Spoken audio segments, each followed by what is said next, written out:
자, 우리가 지난주에 역대상의 말씀을 살펴봤습니다. 갑자기 역대하를 보게 되 많이 건너뛰었죠. 그런데 역대상에서부터 우리가 살펴보았던 그 본문에서부터 쭉 읽어보면 누구의 기록이냐면 다윗 왕과 솔로몬의 기록입니다. 주변의 대적들을 물리친 기록이며 이런 것들이 계속 나오는데 가장 중요한 핵심이 뭐였는가 하면 다윗이 하나님의 집을 건축할 마음은 있는데 하나님께서 너 안 돼라고 말씀하실 때 다윗이 짓지 않습니다.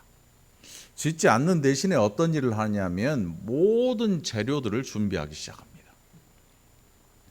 여러분, 건축을 한다고 하는 거, 건물을 짓는다고 하는 건요, 그냥 야 시작하자 해서 하는 게 아니에요.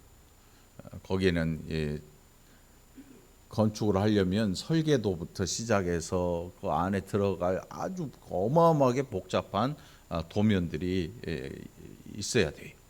그게 없이는 지을 수가 없는 거예요.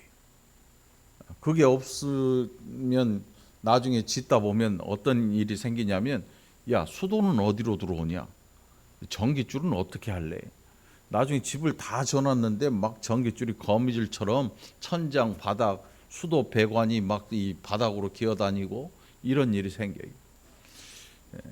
건물을 짓는다고 하는 것은 그러니까 계획이 먼저 있어야 되고 그 계획에 따른 이 설계 도면이 있어야 되고 그 건축물을 어떤 목적에 사용할 것인지를 정해야 되고 그러니까 이게 굉장히 복잡한 일이에요. 다윗이 그것을 알고 미리 준비합니다. 그래서 솔로몬이 그 건축을 시작했을 때에는 그저 이제 짓기만 하면 될 수 있을 정도로 다윗이 세심하게 준비를 해놓죠. 모든 건축 자재를 다 쌓아놓아요. 다 준비해서. 우리가 지금 이 옆 건물 앞에 건물을 보면 지금 보면 별거 없잖아요. 별거 없어요. 야, 원래 있었던 건물인가 싶기도 하고. 그런데 처음 공사를 시작할 때부터 보아온 우리는 알죠. 이게 얼마나 깊이 땅을 팠는지, 철근이 끝도 없이 올라가고 빔이 끝도 없이 올라가고 높은 그 기중기가 왔다 갔다 하기를 수천 번을 왔다 갔다 하면서 자재를 들었다 놨다 하고 사람들이 끝도 없이 막 들어갔다 나왔다 하고, 그러니까 이게 그냥 눈 깜짝할 새 져진 건물이 아니라는 걸 우리는 이렇게 지켜보면서 다 알게 되지요. 교회를 한 3주 빠지면 한 2, 3층이 올라가 있으니까 그때는 또 모르기도 하고. 아무튼 성전을 짓는다고 하는 것은 굉장히 큰 일이었습니다. 근데 솔로몬이 지금 성전만 짓는 게 아니고 그가 거할 궁궐까지도 짓는 거예요. 그 모든 건축 기간이 20년이 걸렸습니다. 20여 년이. 그러니까 성전을 짓는데 7년이 걸렸고 솔로몬 궁을 건축하는데 13년의 세월이 걸립니다. 그러니까 어떤 사람들은 야, 교회 짓는데 왜 7년밖에 안 걸리고 지 사는 집 짓는데 왜 13년이나 걸렸냐, 지가 더 좋은 거 아니냐 이렇게 생각할지 모르는데 그게 아니라 다윗이 그 재료를 다 구해놨기 때문에 아마도 성전을 짓는 기간이 훨씬 더 짧았지 않느냐 이런 생각을 해볼 수가 있겠죠. 그리고 솔로몬 궁이라고 하는 것 역시도 성전을 본따서 이 성전의 기능과 흡사한 그런 궁궐을 지었어요. 그리고 오래 걸릴 수밖에 없는 이 형편이었죠. 왜? 성전을 다 짓고 거기에 그 엄청난 재료들을 다 쓰고 다시금 그 궁궐을 위한 재료를 모아야 되니까 그 세월이 장구하게 길 수밖에, 한 2배의 세월이 걸릴 수밖에 없었던 거죠. 자, 이제 성전을 다 지었어요. 솔로몬이 성전을 다 지어놨습니다. 그 성전을 짓기 전에 다윗이 준비를 다 했고 모든 재료와 그리고 설계도와 다윗이 자기가 하나님이 보여준 그 설계도를 그 사람들에게 주면서 이렇게 지어라 얘기를 하고 솔로몬이 그 건축을 시작하게 되죠. 그리고 성전 낙성식이 있어요. 7장 9절에 보면 여덟째 날에 무리가 한 성회를 연이라 재단의 낙성식을 7일 동안 행한 후 이 절기를 7일 동안 지키니라. 이 온 나라에 큰 잔치가 벌어집니다. 성전이 지어짐으로. 그리고 그 성전이 구름이 빽빽해요.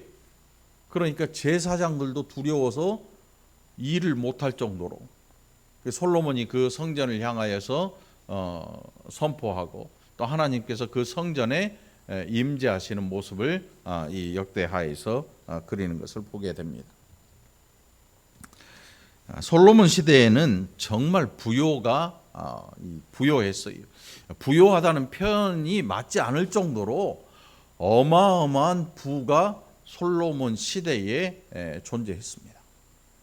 백향목이라고 하는 이 건축재로 쓰였던 막 몇십 미터 길이로 쭉쭉 뻗은 그 백향목이 뽕나무처럼 흔할 정도로 그 외국에서 수입한 거예요. 그 옆 나라에서 수입한 그 백향목 어마어마 비싼 나무인데 그게 이스라엘 그냥 산지에 있는 흔한 뽕나무처럼 흔했다. 그러니까 그 시대에 부요함이 얼마나 그게 절정에 달했을지 아마 우리 상상을 초월할 정도인 것 같아요. 그래서 그 시대에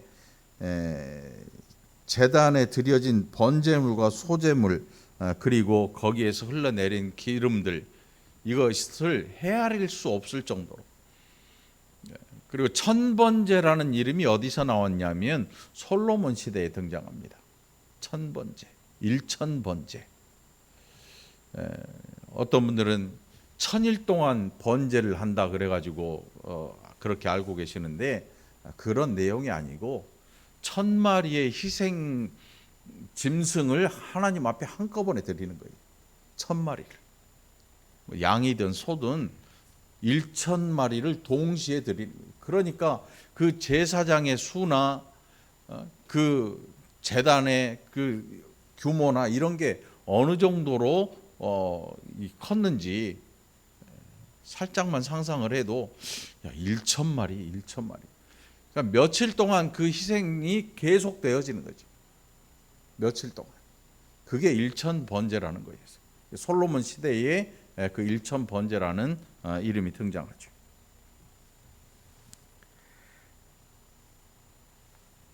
그 이후에 이제 하나님께서 솔로몬에게 나타나십니다. 7장 11절 보면 솔로몬이 여호와의 전과 궁중 왕궁 건축을 마치고 솔로몬의 심중에 여호와의 전과 자기의 궁궐에 그가 이루고자 한 것을 다 형통하게 이루었다. 밤에 여호와께서 솔로몬에게 나타나사 그에게 이르시되 내가 이미 내 기도를 듣고 이곳을 택하여 내가 제사하는 성전을 삼았다. 이게 모리아산. 이 성전 터가 아주 오래 전부터 예비되어 왔어요. 그냥 뜬금없이 야 여기 터 좋으니까 여기다 하자. 우리 교회는 집사람하고 제가 온 시흥을 다 뒤지고 다녔어요. 왔더니 여기 건물 짓고 이제 거의 지어가는 상태더라고. 찜질방 들어서느라고 공사가 한참 진행 중이에요. 근데 다 뒤져봤는데 마땅한 데가 없어.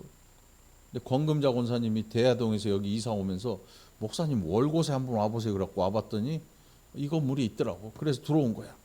이 건물이 모리아산처럼 그런 예비된 그런 건물이 아니에요. 교회는 성전하고 비교할 수 없어요. 건물로서. 여러분 기억하실지 모르겠지만 아브라함이 100세에 아들을 낳게 되지요. 아들 이름이 뭐예요? 이삭이에요. 삼삭이 아니고 이삭. 이삭을 낳았는데 하나님께서 갑자기 야, 네 아들 이삭을 번제로 나한테 주라 이렇게 얘기를 하셔요. 근데 놀랍게도 아브라함이 그것을 실행해 갑니다. 아들 데리고 한 산으로 가요. 거기가 어디냐면 모리아산이에요. 모리아산. 야곱이 도망가다가 형 에서의 칼날을 피해서 도망가다가 잠들고 꿈꾼 데가 어디냐면 이 근처에 베델이라고 하는 하나님의 집. 다윗이 번제하고 하나님의 그 언약궤를 놔둔 그 오르난의 타작마당, 거기에 성전이 지어지게 돼요. 그것을 다윗이 비싼 값을 지불하고 그 땅을 전부 사게 되죠. 하나님께서 이미 그것을 예비하고 계셨고, 그래서 그곳에 성전이 지어집니다. 우리 생각에 솔로몬은 성전을 지은 사람 아니냐, 오죽하면 성전 이름이 뭐예요? 솔로몬 성전 아니냐. 그리고 그 화려함의 끝이 어디인지 알 길이 없어요. 여러분, 그 성전에는 그 성전 문을 지키는 군인들이 다니는 지키는 문이 있는데, 그 성전 문에 군인들의 손에 들고 있는 게 아니고 땅에 내려놓고 이렇게 세워놓는 금 방패가 있어요. 그 금 방패 하나의 가격이 수억 원을 호가요. 수억 원. 그런데 그런 방패가 수십 개나 있었어요.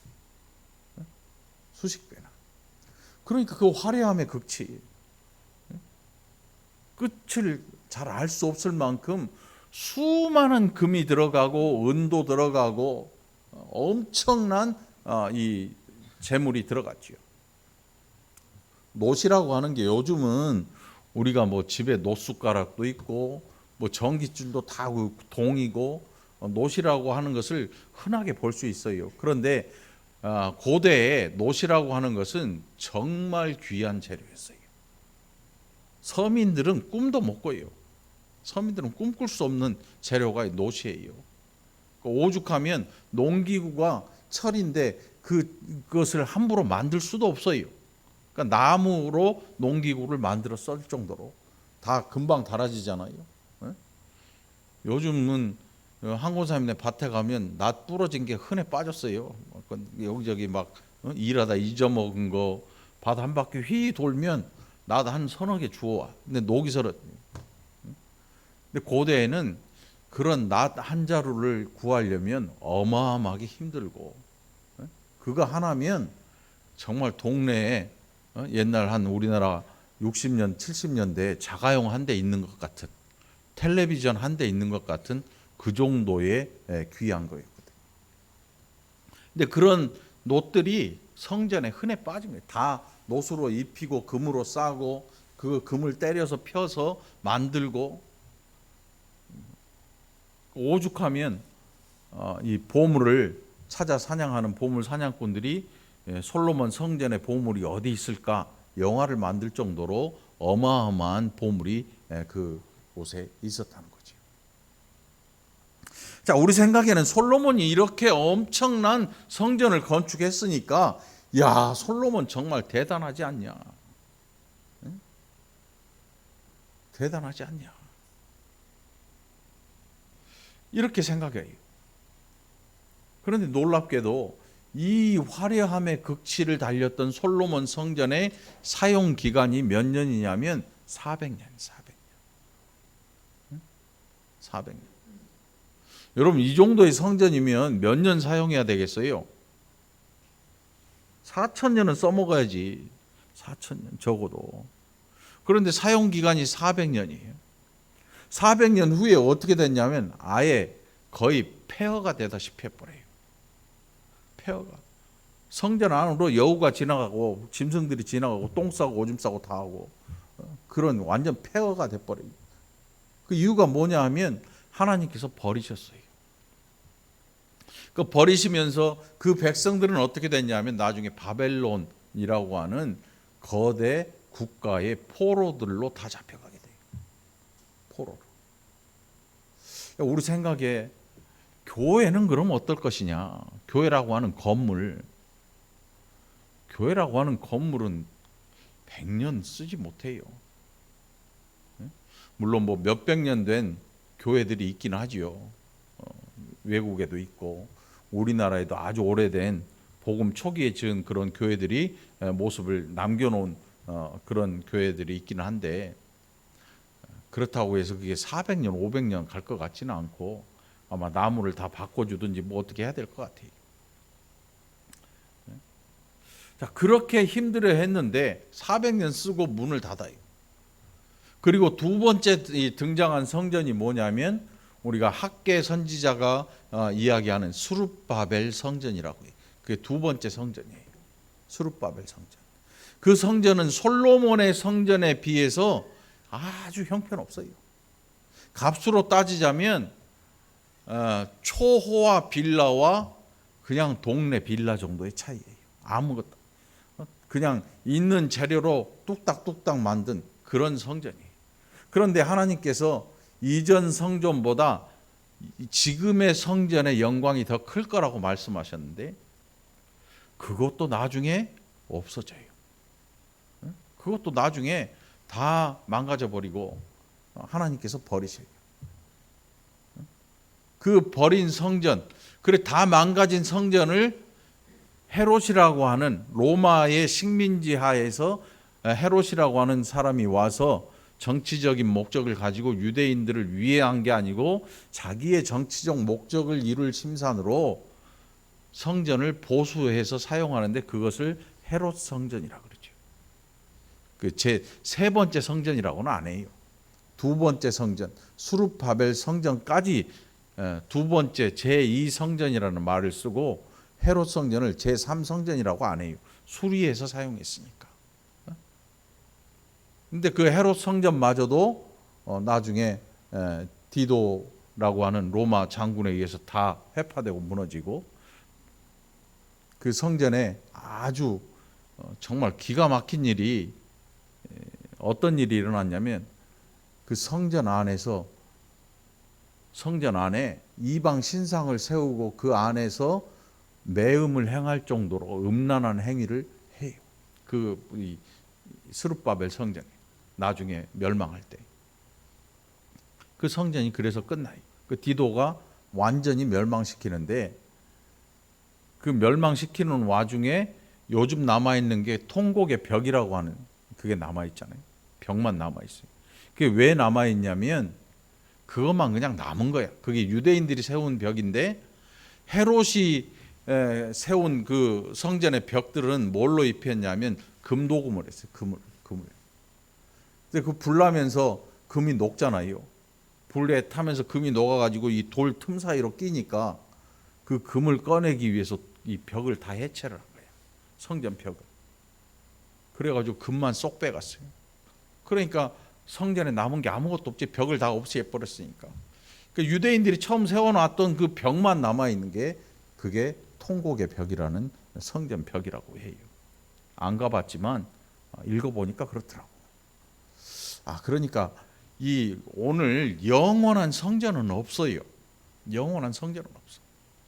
여러분 우리가 막 성전 건축합시다 뭐 합시다 했는데 아니 솔로몬 왕이 지은 성전도 영원하지 않은데 오늘 이 시대에 우리가 지은 성전이라고 하는 교회는 어떨 것 같아요? 그까짓 것 재개발하면 끝나. 재개발한다네 하면 끝나. 다 없어져요. 다 밀어버리니까. 자, 그 이유가 나와요. 이제 오늘 우리가 봉독한 본문을 잘 묵상해 보면 하나님께서 정말 원하시는 게 뭐냐? 금칠한 성전도 아니고 아니면 뭐 성전 포로기에서 돌아와서 막 정성을 다해서 없는 중에 지은 스룹바벨 성전도 아니고 아니면 헤롯이 지은 그 보수해서 사용했던 그 성전도 아니고 도대체 하나님이 원하시는 게 뭐냐? 여러분 이거 우리가 우리의 심령 골수에 새겨야 되는 게 바로 이거예요. 심령 골수에 새겨야 될 내용이. 신앙생활 하면서 성전 중심, 교회 중심, 우리 이런 말을 많이 들어요. 이 교회를 건축하면서 정말 아무렇지도 않게 성전 건축이라는 이름을 갖다 붙여요. 성전은 그런 이 지구상의 지금 이 시대에 성전 어림없어요. 성전을 지으려면 왕이 지어야 진짜 성전이 돼요. 솔로몬 같은 왕이 지어야 진짜 성전 같은 성전을 지을 수 있는데 이 시대에 왕이 어디 있어요? 진정한 왕이 없어요. 그러니까 성전이라고 하는 것을 더 이상 지을 수도 없고 지을 필요도 없어요. 지을 필요도 없어요. 그럼 도대체 이 하나님께서 이 솔로몬에게 주신 이 말씀을 쭉 묵상해 보면 하나님이 진짜 기뻐하시는 게 무엇일까 하는 게 우리 눈에 보여집니다. 자, 그 내용이 우리가 오늘 봉독한 본문인데, 하나님께서 원하시는 게 17절에 기록이 되어 있는데, 내가 만일 내 앞에서 행하기를 내 아버지 다윗이 행한 것과 같이 하여 내가 내게 명령한 모든 것을 행하여 내 율례와 법규를 지키면. 출애굽에서 기록한 것이나 지금 역대하에서 기록한 내용이 똑같아요. 하나님께서 그 백성에게 끊임없이 말씀하시는 게 뭐냐면 순종하면. 너희가 내 말을 지키고 내 말에 순종하면 내가 너희를 복되게 하고 내가 온 땅에 펼쳐놓은 그 복들이 너희의 것이다. 이렇게 말씀을 해요. 이게 출애굽 때 애굽에서 나오고 있는 그 광야길의 백성들이나 지금 이스라엘 가나안 땅을 점령하고 들어와서 왕국을 세운 다윗 왕국과 솔로몬 왕국에 지금 세워진 성전에 하나님께서 말씀하시는데 그 내용이 동일한 거예요. 동일한 이유가 뭐냐면 동일하신 하나님이 동일한 백성들에게 말씀하고 있는 거거든요. 하나님이 기분 따라 바뀌시는 하나님이 아니에요.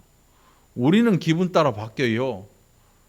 어떤 때는 여러분 솔직히 까놓고 한번 얘기해 보세요. 어떤 때는 목사가 설교를 좀 졸립게 하면 목사님 졸려 왜 이러다가 어떤 날 또 한번 설교하는데 내 마음에 들면 정신 번쩍 들어가지고 할렐루야 은혜 받았네만. 우리 마음에 따라서 이랬다 저랬다 할 수 있어요. 목사도 마찬가지예요. 여러분들이 마음에 들었다 안 들었다 할 수 있어요. 여자도 그렇잖아요. 마누라도 화장을 이쁘게 하면 마음에 들었다 안 들었다 할 수 있고, 뭐 얼굴 보고 결혼한 건 아니겠지만 사람이 다 그래요. 그런데 여러분 하나님은 그렇지 않아요. 하나님은 우리를 부르실 때, 그 백성을 부르실 때 조건을 따진 적이 없어요. 내가 너희를 택하여 불렀다고 말씀하시거든요. 그래서 하나님이 기분 나쁘다 그래서 그 백성을 함부로 하시거나 그런 적이 없어요. 그래서 그 백성에게 주시는 말씀이 늘 동일하지요. 우리는 안 그렇잖아요. 우리는 기분 따라서 헷가닥 해요. 성질나면 자식한테 괜히 성질내고 퉁퉁대기나 하고, 부인이 남편한테 성질나면 마음에 안 들면 어때요? 숟가락이 그냥 옆으로 휙 던져지 윷놀이처럼 먹든지 말든지. 웃는 분이 계시는데 그렇게 하면 안 돼. 그냥 조용히 얌전히 내려놔. 뭐 내 기분 따라 세상을 마음대로 하잖아요, 우리들은. 그런데 하나님은 그렇지 않아. 그게 오늘 솔로몬을 향해서 주시는 하나님의 말씀이거든요. 공부 1등하면 여러분, 자식이 공부 1등하면 기분 좋지요. 얼마나 좋을지는 난 느껴본 적이 없어가지고. 그리고 뭐 안 되는 걸 뭐 억지로 한다 그래서 그게 뭐 느껴지는 것도 아니고. 굉장히 기분이 좋을 것 같기는 해. 좋으니까. 그런데 중요한 것은 아이가 공부 잘하는 데서 끝나버리면 안 되잖아요. 공부만 잘하고 사회생활을 못해. 그럼 큰 문제가 아니에요. 큰 문제 아니에요. 큰 문제잖아. 근데 요즘 우리나라 엄마 아빠들의 문제가 바로 이거예요. 학교에서 1등 나면 공부 잘하면 끝이야. 좋은 대학 가면 끝나버린 줄 알아. 그런데 안 그렇지요. 아이의 인생 앞에 놓여진 세상의 험난한 길들이 얼마든지 있어요. 얼마든지 있어. 모두가 다 1등으로 살지는 않죠. 그렇지는 않아요.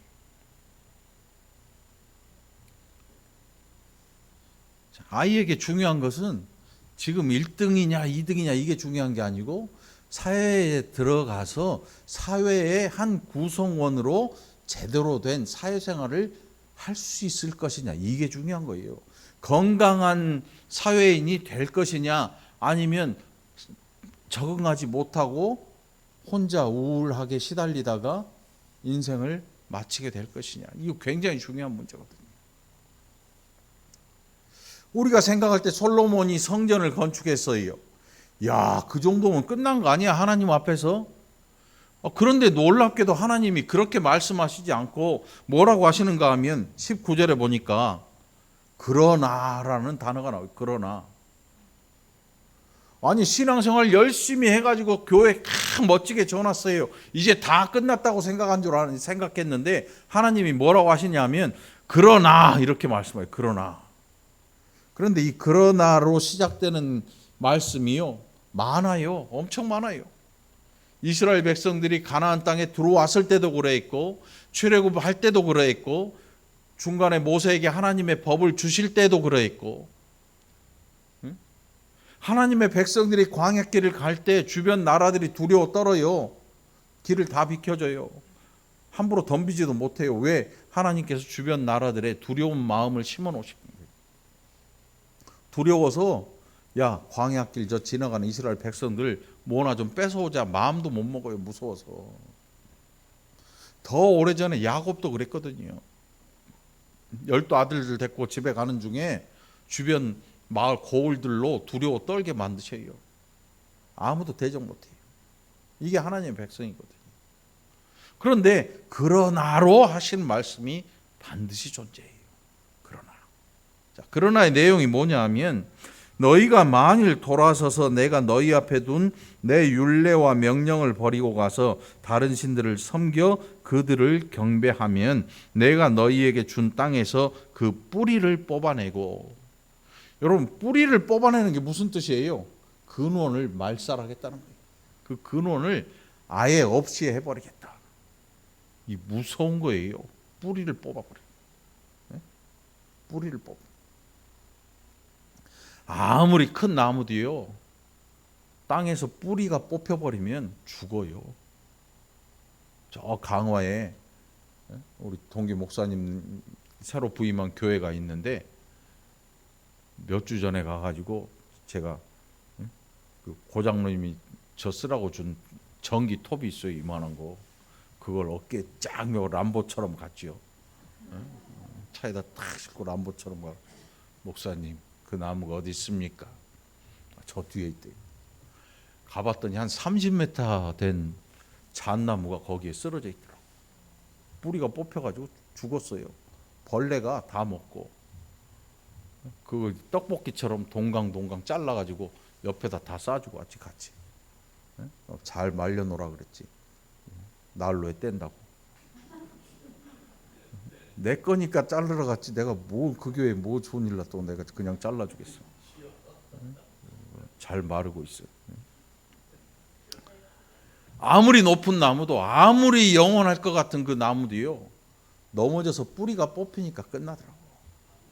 하나님께서 그 별 볼 일 없는 그 백성들 불러다가 애굽에서 가나안 땅 주어가지고 왕국을 세우셨는데 막 주변 나라들이 두려워 떨어요. 그럴 때 사람이 어떻게 되냐면 교만해져요. 내가 승승장구하고요, 막 사업 잘 되고 뭐도 잘 되고 뭐 자식 잘 되고 막 다 잘 돼요. 교회에서 막 신앙생활도 잘 돼요. 부족한 게 티끌만큼도 없을 것 같아. 그때 조심해야 돼요. 성경은 일어났으면 넘어질까 주의하라 그래요. 조심해라. 다 돼가지고 야, 이제 부족함 없다 생각할 때 팍 자빠지거든요. 일어섰거든. 넘어질까 조심해라. 솔로몬에게 하나님께서 이 말씀하고 계시는 거예요. 너희가 만일 내 말에 순종하면 너희가 이 복을 그대로 다 너희의 것인데, 그렇지 아니하면. 그런데 이 순종이라는 말씀 내용에 반드시 들어가는 게 뭐냐면 우상숭배예요. 우상숭배. 다른 신들을 섬긴다. 여러분, 안 그럴 것 같지요? 절대 안 그럴 것 같잖아요. 순간 넘어가면 아무도 몰라요. 순간 눈앞에 하나님을 모시고 가는 그 백성도 발가벗은 제사 그 사제들을 보고 홀가닥 넘어가요. 가나안 땅에 있는 우상들한테 홀가닥 넘어가요. 그리스도인들 안 넘어갈 것 같아요? 천만의 말씀이에요. 이제 문화가 점점 우리로 신앙생활을 별로 중요치 않게 여기는 문화로 바뀌어가요, 여러분. 우리 세대 이후에 과연 신앙생활이 존재할까 의문스럽기도 해요. 주일의 개념이 점점 없어져요. 주일이라고 하는 이 개념이요, 사라져요. 그래서 뭘 봐요? TV로 봐요. 교회 안 다녀요. 교회 안 다녀. 그래도 오늘은 좀 나왔네. 아닌가? 교회에 안 와요. 왜? 핸드폰 보면 되거든요. 누가 뭐래도 나는 예수 믿는 사람이야. 핸드폰으로 예배는 드리니까. 그 예배라고 하는 이 개념도 점점 변해요. 점점 변해요.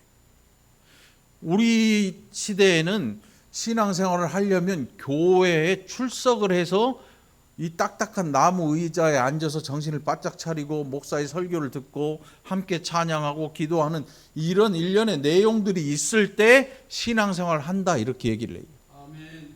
그런데 우리 이후의 세대들은 어떻게 바뀔까? 불보듯 뻔히 보이죠. 교회 출석이 없어요.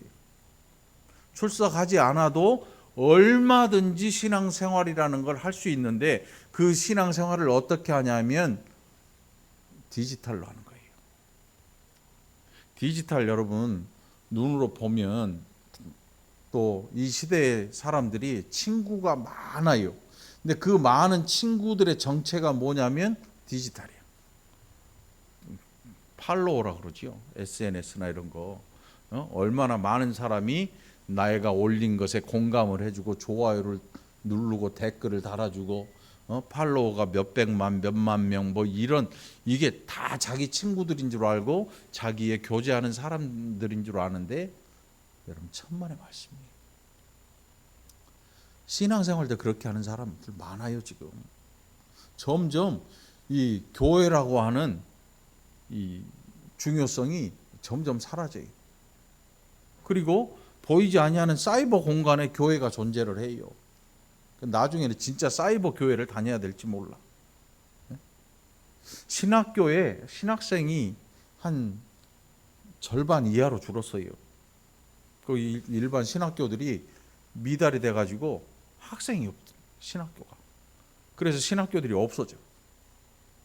그럼 목사들도 없어져. 점점 목사들이 없어져요. 목회자가 나와야 되는데 절반 이하로 줄어가지고 지금 조금 큰 교회들은 부목사님을 구해야 되는데 못 구해, 없대. 천연기념물처럼 귀해졌어. 한 분을 모시고 오려면 담임 목사 구하는 게 더 빨라, 차라리. 그 정도로 목회자가 없어. 아무도 목회자 하려고 안 해. 왜? 힘들잖아. 또 성질대로 살아야 되는데 못 하잖아. 누가 뭘 해도 참아야 되고. 여러분 참 감사해요. 저는 제 성질 건드린 사람이 없잖아요. 우리 자식하고 처밖에 없어. 내 성질 건드린 사람. 얼마나 감사한지 몰라. 그 젊은이들이 이걸 못 참아요. 사람은 참아내고 해야 되는데 이걸 못 하니까 안 하는 거지. 그 신학교가 저희가 들어갈 때 경쟁이 한 5대1 이 정도 됐던 게 지금 1대1이야. 그냥 넣으면 들어가. 숫자가 그 정도로 줄어들고 있는 거지. 심각해지는 거예요. 교회에 대한 이 생각도 많이 바뀌었어요. 엄청나게 바뀌었어요. 우리는 잘 못 느껴요. 우리끼리 있으니까 잘 못 느껴요. 그런데 젊은 신앙생활을 한다고 하는 그 젊은이들의 생각을 들어보면 우리하고는 완전히 달라요. 세대가 완전히 바뀌었어요. 자, 그런데 하나님께서 그렇게 달라진 세대들에게 말씀하시는데, 야, 교회 지었다고 끝나는 게 아니야. 교회는 왜 필요한가 하면 내 백성이 믿음 안에 있을 때 필요한 것이고, 믿음 안에 있는 백성들로 말미암아 내가 그 성전에서 너희를 만나줄 거야. 이렇게 하나님께서 말씀하시는 거예요. 교회의 기능이 왜 필요합니까? 많은 사람 모아가지고 막 사회적으로 힘을 쓰려고 교회의 기능이 필요합니까? 그렇지 않아요. 교회의 기능은 우리가 모여서 예배하는 기능도 있겠지만 교회의 더 큰 기능은 뭐냐면 복음을 전하는 데 있어요. 복음을 전하는 데. 그래서 교회는 복음 증거의 장이 되는 거예요. 그 복음 증거의 장이 되면서 그 성도들이 해야 할 일은 스스로 한 사람 한 사람이 복음을 증거하는 사람으로 하나님의 보냄을 받은 사람으로서 그 가치를 가지고 있는 거예요.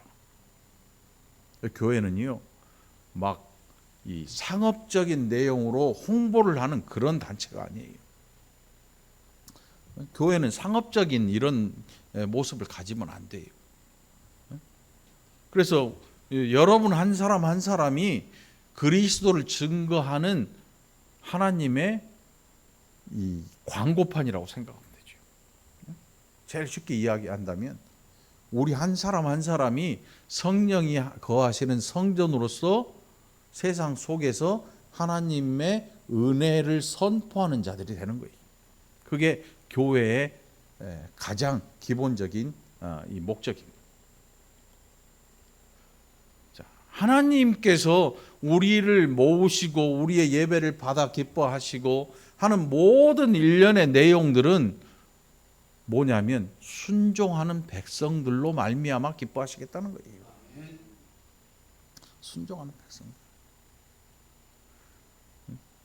교회 일주일 한 주일은 교회 다니고 주중에는 우상 섬기는 그런 일 기뻐하지 아니하신다는 거지요.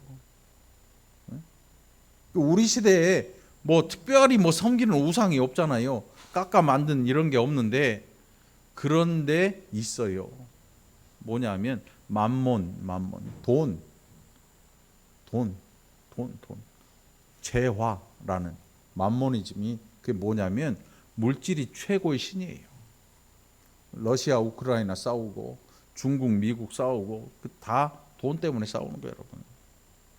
민주주의와 공산주의가 싸우는 게 아니고 돈 때문에 싸우는 거예요. 자원 때문에 다 죽이고 자원 때문에 뺏고 자원 때문에 막 이 미사일 쏘고 다른 거 없어요. 이념이 아닌 이제는 돈이야, 돈. 이 시대에 가장 마지막에 사람들이 최고로 여길 게 뭐냐면 돈이에요, 돈. 재화야, 그 가치. 결국 모든 것이 돈으로 집중돼 가요. 그러면 하나님은 어떻게 될까요? 예수 그리스도는 어떻게 될까? 저리 물 건너가는 거죠. 점점 멀어져 가는 거죠. 이게 바로 이 현대가 흘러가는 끝.